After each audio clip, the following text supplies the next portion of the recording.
Brian Kemp, Georgia's affable culture warrior.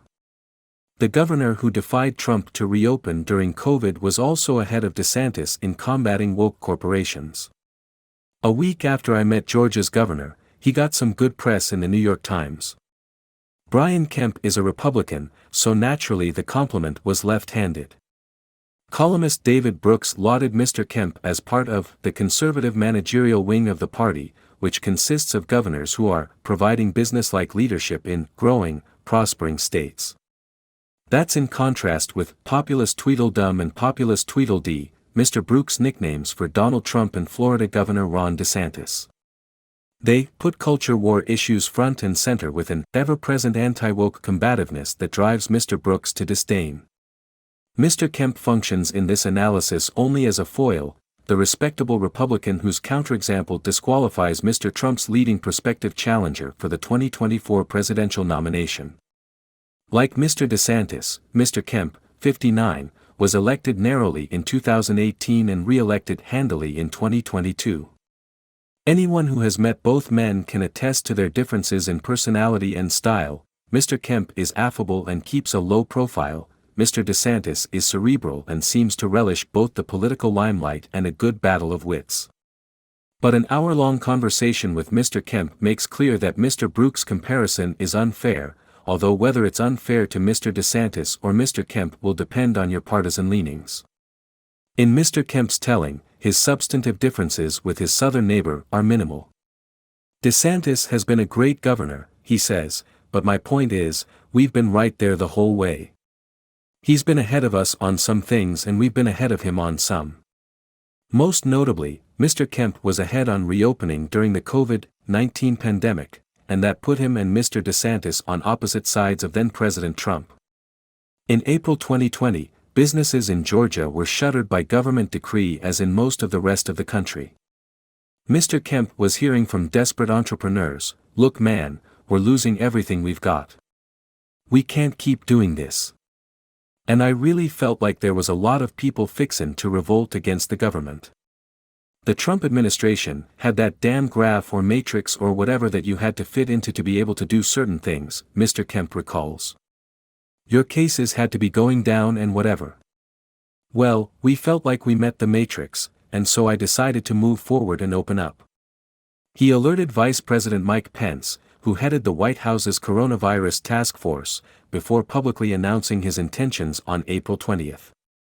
That afternoon Mr. Trump called Mr. Kemp, and he was furious. Mr. Kemp recounts the conversation as follows. "Look, the national media's all over me about letting you do this," Mr. Trump said.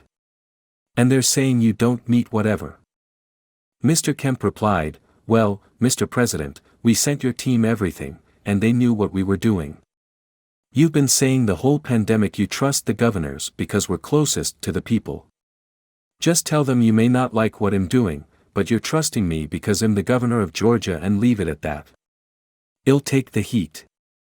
"Well, see what you can do," the president said. "Hair salons aren't essential and bowling alleys, tattoo parlors aren't essential. With all due respect, those are our people," Mr. Kemp said. "They're the people that elected us. They're the people that are wondering who's fighting for them. We're fixin' to lose them over this, because they're about to lose everything. They are not going to sit in their basement and lose everything they got over a virus." Mr. Trump publicly attacked Mr. Kemp. "He went on the news at 5 o'clock and just absolutely trashed me. Then the local media's all over me, it was brutal."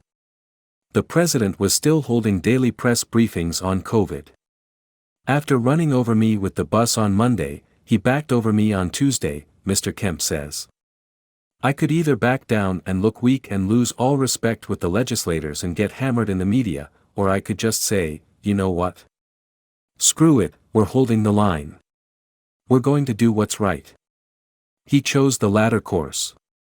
Then on Wednesday, him and Anthony Fauci did it again, but at that point it didn't really matter. The damage had already been done there, for me anyway. The damage healed quickly once businesses began reopening on Friday, April 24th.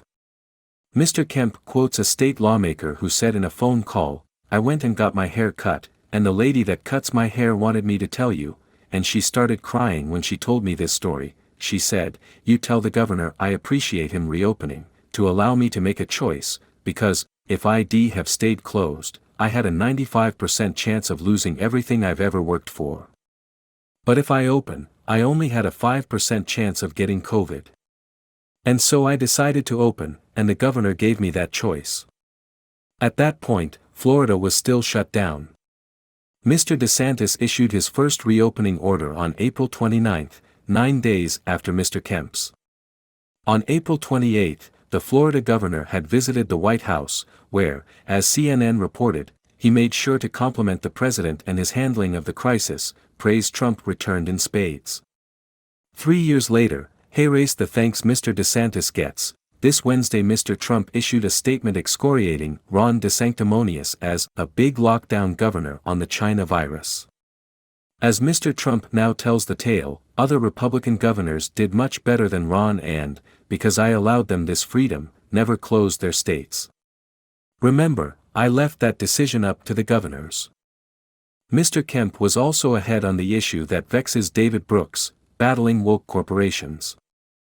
Mr. DeSantis famously confronted Disney after it publicly opposed the Parental Rights in Education Act, which restricts public schools' initiation of pupils into fashionable ideologies about sex.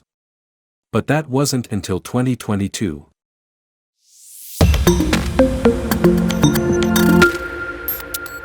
Brian Kemp, Georgia's affable culture warrior. The governor who defied Trump to reopen during COVID was also ahead of DeSantis in combating woke corporations. A week after I met Georgia's governor, he got some good press in the New York Times. Brian Kemp is a Republican, so naturally the compliment was left-handed. Columnist David Brooks lauded Mr. Kemp as part of the conservative managerial wing of the party,